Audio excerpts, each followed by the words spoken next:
Assalamualaikum warahmatullahi wabarakatuh. Hello everyone. We from group 1 and we will give explanation about the properties of human language. And we have three members. First, Muhammad Shaqi Galih Adityo, and the second one Galih Satria, and the third one Hafid fawwas. So let's begin. So in this first explanation, we will discuss about universal properties of language. Universal properties of language is divided into various kinds, namely modality, consistency, and recursion, discreteness, productivity, arbitrariness, reliance on context, and variability. So at the first, modularity. Most linguists believe that language is a modular system.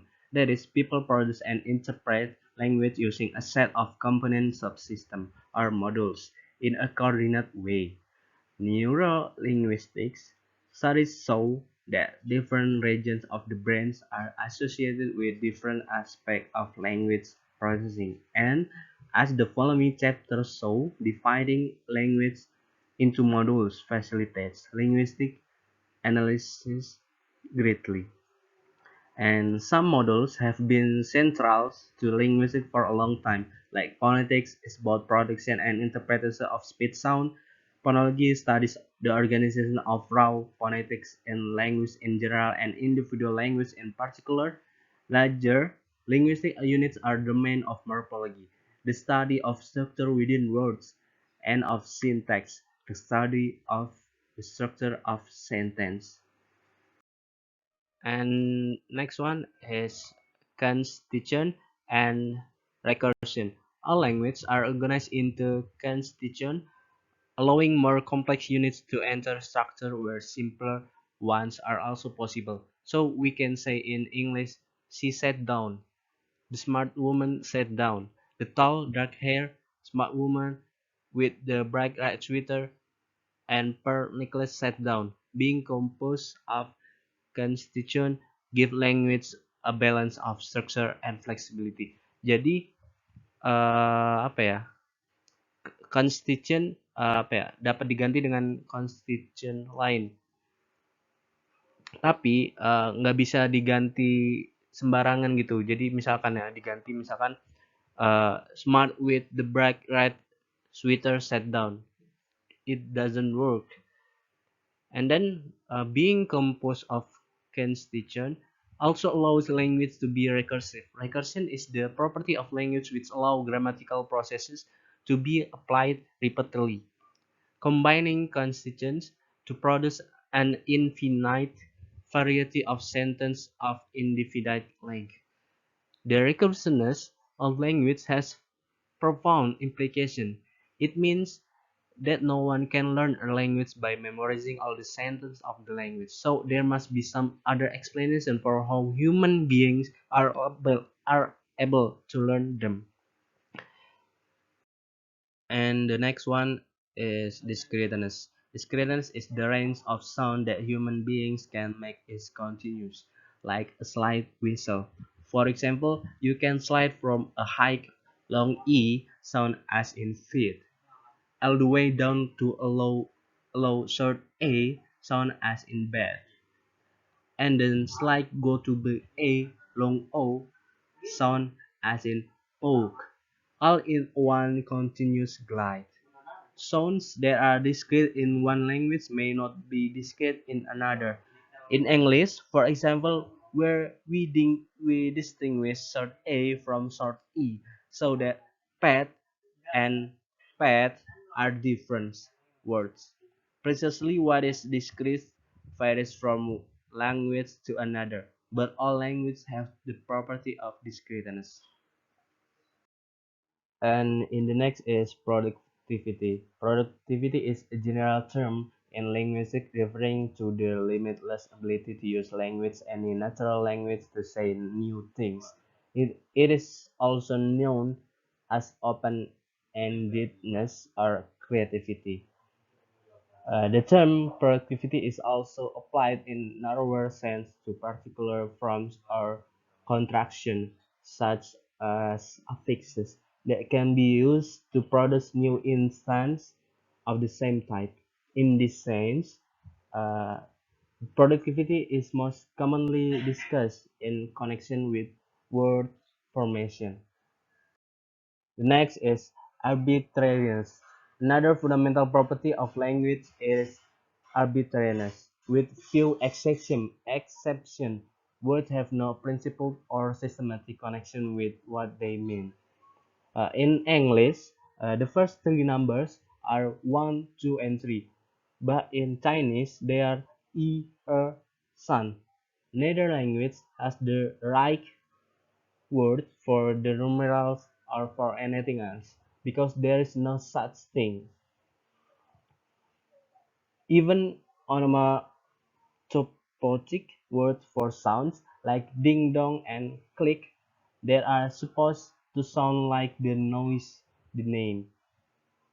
Actually, vary from language to language, and it is important to remember that arbitrariness doesn't mean randomness. It means that, for example, the sounds that one language uses and the principle by which they are combined are inherently no better or worse than those of any another language. And the next one is reliance on context. Reliance on context is the same sequence of sound can represent different concepts in the same language. For example, pronoun of the word one, angka satu, uh, terdengarnya pasti akan seperti it will be one. That necessarily associates it with the number one. That same sequence of sound but spelled one can also be used to mean something entirely different. Padahal uh, the one adalah the past tense of the verb of win. And the next one is variability. Variability is one of the most important and admirable properties of language. Variation, also known as difference and diversity, is the essence of information. Variability in language allows people to communicate far more than the semantic content of the word and sentence they utter. The variability of language is indexical. Speakers vary the language they use to signal their social identities, like geographical, social status, ethnicity, and even gender, and also to define the immediate speech situation. So, in the next is this is part of the properties of human language. There is displacement, and then arbitrariness, productivity, cultural transmission, and duality. So let's move on to the next explanation.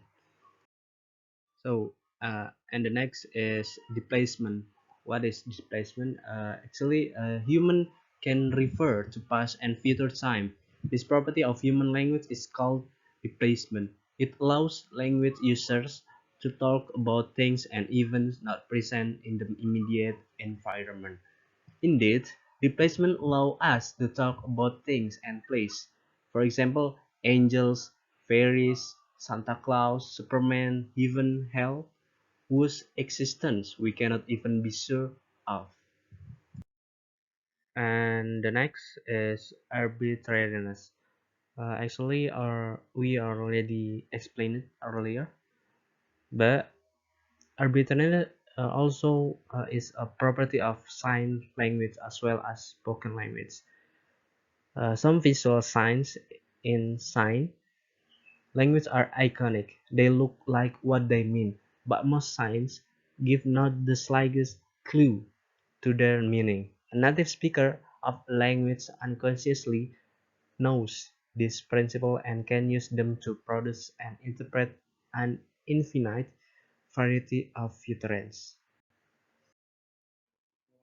And the next is productivity. I also already explained it earlier, but actually humans are continually creating new expression and novel utterance by manipulating their linguistic resource to describe new object and situation. Jadi tuh manusia tuh akan terus-menerus menciptakan ekspresi baru dan ucapan baru dengan manipulasi sumber daya linguistik mereka untuk menggambarkan objek atau situasi baru atau yang terkini. And the next is a cultural transmission. While we may inherit psycho features such as brown eyes and dark hair or uh, hidung mancung ya kayak gitu-gitu from our parents, but we don't inherit their language. We acquire a language in a culture with other speakers and not from parental genes. Artinya orang yang bayi hasil dari pasangan orang kaya terus kalau diadopsi oleh pasangan Inggris dan hidup di Inggris and the environment uh, apa completely use English language, bayinya akan tumbuh sebagai akan terbiasa dengan bahasa Inggris walaupun kondisi fisiknya mungkin akan pasti memiliki ciri-ciri orang Korea. And the last is duality.